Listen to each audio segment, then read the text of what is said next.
This evening, you can see it swirling right over my shoulder here, what's being called a superstorm tonight. Hurricane Sandy is more than 200 miles off the coast and is about to crash into two other systems when it makes landfall. Two major wildfires across California. In the north, a Kincade fire, so big it looks like this. This is 85 miles away in San Francisco.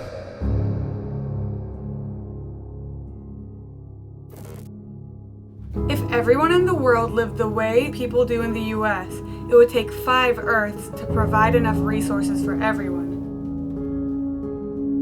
More than 1 million species face potential extinction as a result of disappearing habitats, changing ecosystems, and acidifying oceans. But there still is hope. It's not too late. We can work together to slow climate change, which will save animals, help people around the world, and keep our Earth clean. In 2015, there was an extremely bad winter storm that hit all across the northeastern part of the United States. It set records for cold, like we've been hearing about other storms setting records. And part of what would happen is that these big gusts of whiteout snow would come in, sort of out of nowhere. And on one of the highways in Ohio, my parents were driving in a car, and in one of those whiteouts, they got into an accident with a lot of other cars, and my mom did not survive that accident. I live in Long Island, pretty near the water. Over the past few years, I've kind of seen like any storms that we have or any floods or any waves that come in, I've seen them get worse and worse, and it kind of infuriates me sometimes when like I see certain things getting worse that I know we can change. That's what it means to me.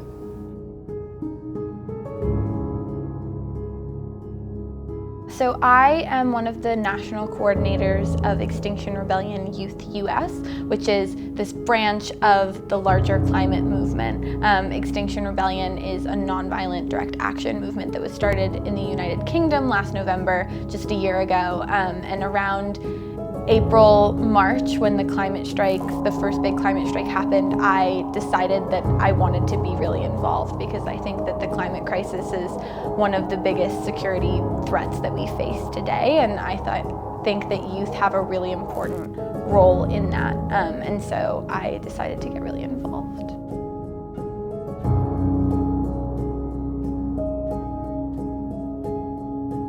People are drinking drinks, they use plastic straws when they could actually just not use plastic straws and drink it like that. And I noticed that like on beaches there's garbage. Once I went to this beach and it was really, really dirty, and it was like there was a lot of garbage. How does that make you feel? It makes me feel sad because I want to swim in a clean beach, not a dirty beach. You know, we read an article in the 8th grade that is titled, it's written by Bill McKibben, and it's titled, "We Must Declare War on Climate Change." And in that article, Bill McKibben says, you know, if this were World War II and this were the Nazis posing the kind of threat that climate change is, we would be mobilizing right now. Something that I say a lot is that everyone can be an activist. A year ago, I would not have believed that I would be doing what I was doing now. But I think that it really just starts with having passion and caring a lot and feeling the moral obligation to take care of the people and the planet around you. Educating us more on what we can do at home, because at home it's like a bigger thing where like we don't even realize that we're doing things that could potentially harm the environment. So teaching us about things that we can do like at home, like start small to like make a bigger impact in the future. I've seen a lot of people try to act more climate friendly than they maybe actually are. But I think that if we take the small steps on a daily basis, like not throwing things away as much, and even though it takes more effort and it's not easier, like it's always going to be easier to get like a disposable cup and disposable bag and throw it away instead of like just carrying one yourself. But if we can all do that kind of thing, and if we can all support each other and make it like easy for that to happen, we can really make something more impactful. When they have garbage, they can just put it in a trash can or hold on to it until they get home. And you have to make sacrifices, and kids have to remind their parents, because when they're older, it's harder to make changes.